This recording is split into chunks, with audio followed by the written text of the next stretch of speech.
गडचिरोली जिल्ह्यात महाराष्ट्र छत्तीसगड सीमेजवळील भामरागड उपविभागातील कवंडे पोलीस स्टेशनच्या हद्दीत 23 मे रोजी झालेल्या माओवादी चकमकीत गडचिरोली पोलीस दल व सीआरपीएफच्या संयुक्त माओवादी विरोधी अभियानात 4 जहाल माओवादी ठार झाले।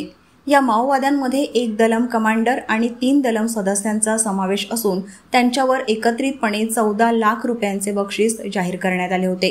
गोपनीय माहितीवरून मिळालेल्या खात्रीशीर सूचनेनुसार काही माओवादी कवंडे हद्दीत विध्वंसक कारवायांसाठी एकत्र जमल्याची माहिती मिळाल्यानंतर अप्पर पोलीस अधीक्षक श्री एम रमेश यांच्या नेतृत्वात C60 कमांडोच्या 12 तुकड्या आणि सीआरपीएफच्या 113 बटालियनची डी कंपनी यांचे संयुक्त पथक 22 मे रोजी दुपारी इंद्रावती नदीच्या काठावरील जंगल परिसरात रवाना करण्यात आले। 23 मे रोजी सकाळी सुमारास जवानांनी जंगल परिसरात शोध मोहीम सुरू केली असता घातपाताच्या उद्देशाने दबा धरून बसलेल्या माओवाद्यांनी अचानक गोळीबार सुरू केला। पोलिसांनी शरण येण्याचे आवाहन केल्यानंतरही माओवाद्यांनी प्रत्युत्तर दाखल आणखी तीव्र गोळीबार केला।